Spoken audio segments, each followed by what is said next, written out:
एका बायकोची एवढी भयंकर प्लॅनिंग जिच्या मदतीने तिला नवऱ्याला सोडायसाठी आणि प्रियकाबरोबर पुढचं आयुष्य जगण्यासाठी तिने स्वतःच्या खुनामध्ये नवऱ्याला फसवण्याचा प्रयत्न केला आणि स्वतः बॉयफ्रेंड बरोबर फरार होण्याचा प्रयत्न केला. कसं हे प्रकरण पोलिसांनी उघडं पाडलं आणि कसा या सर्व घटनेचा तपास लागला हे जाणून घेऊ या व्हिडिओमध्ये. कर्नाटकमधलं एक कपल होतं. नवरा बायको व्यवस्थित राहत होते.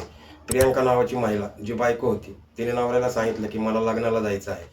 लग्नाला जायचंय म्हणून ती परिवाराच्या लग्नामध्ये घरातलं सगळं सोनं अंगावरती घालून 20 ते 25 लाखाचं सोनं अंगावरती घालून लग्नामध्ये गेली.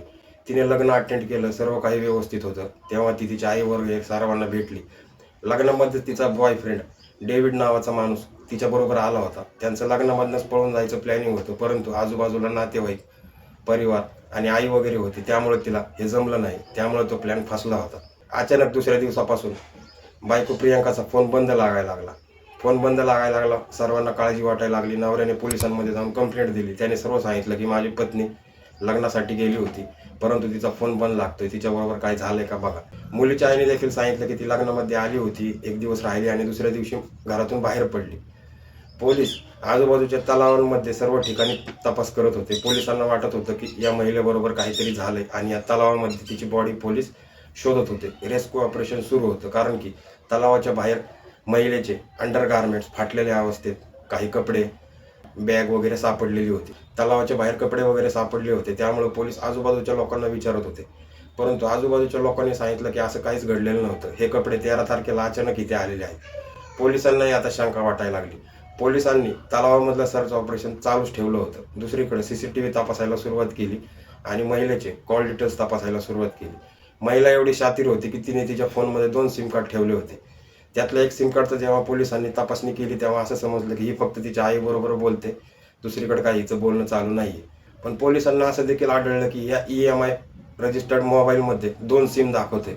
जे दुसरं सिम होतं ती तिच्या बॉयफ्रेंड बरोबर बोलायला वापरायची आणि बोलून झालं की ते सिम कार्ड स्विच ऑफ करून ठेवायची. हे पोलिसांना आढळलं होतं. पोलिसांनी त्या दुसऱ्या सिम कार्डचे कॉल डिटेल्स काढायला सुरुवात केली.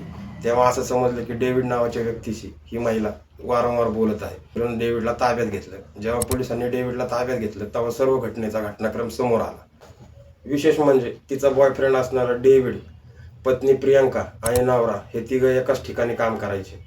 प्रियांकाचा बॉयफ्रेंड असणाऱ्या डेव्हिडला आत्ताच बढती मिळाली होती आणि त्याची पोस्टिंग मध्य प्रदेशमध्ये झाली होती. त्यामुळे तिचा विचार असा होता की आता डेव्हिड बरोबर राहिलं तर आपल्याला कधीच पैशांचा प्रॉब्लेम येणार नाही. त्यामुळे तिने हा प्लॅन ठरवला होता.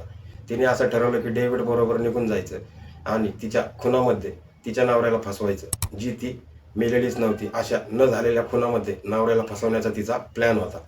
पोलिसांनी दोघांना ताब्यात घेतलं होतं. तिने पोलिसांसमोर हे सर्व काही सांगायला सुरुवात केली. तिने सांगितलं की तिला डेव्हिड बरोबर पुढचं आयुष्य जगायचं होतं.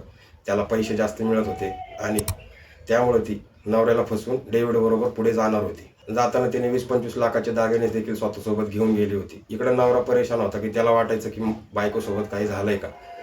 जेव्हा पोलिसांना ही सर्व घटना कळली, जेव्हा ही महिला पोलिसांसमोर असं सांगत होती की मला माझ्या नवऱ्याबरोबर राहायचं नव्हतं, त्यामुळे हे सर्व काही प्लॅनिंग केलं होतं, तेव्हा पोलीस देखील चक्रावून गेले.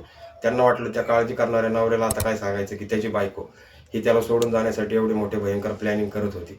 हे तिघं ज्या एकाच ठिकाणी काम करायचे तिथं तिचा नवरा आता कामाला कसं जाणार. पोलिसांनी या दोघांनाही ताब्यात घेतलं होतं, परंतु या दोघांचं म्हणणं असं होतं की आम्ही 18 वर्षाच्या पेक्षा जास्त आहोत, आम्ही दुसरा काही गुन्हा केलेला नाही. हे दोघंही काही दिवसानंतर जेलमधून सुटणार होते, कारण की एवढी मोठी काही केस त्यांच्यावरती लागणार नव्हती. हे दोघं सुटल्यानंतर लग्न देखील करतील, पण त्या नवऱ्याचं आता काय होणार होतं याचाच प्रश्न समाजामध्ये विचारला जातोय. तर तुमचं या सर्व घटनेबद्दल काय म्हणणं मित्रांनो, कमेंट करून नक्की सांगा. धन्यवाद.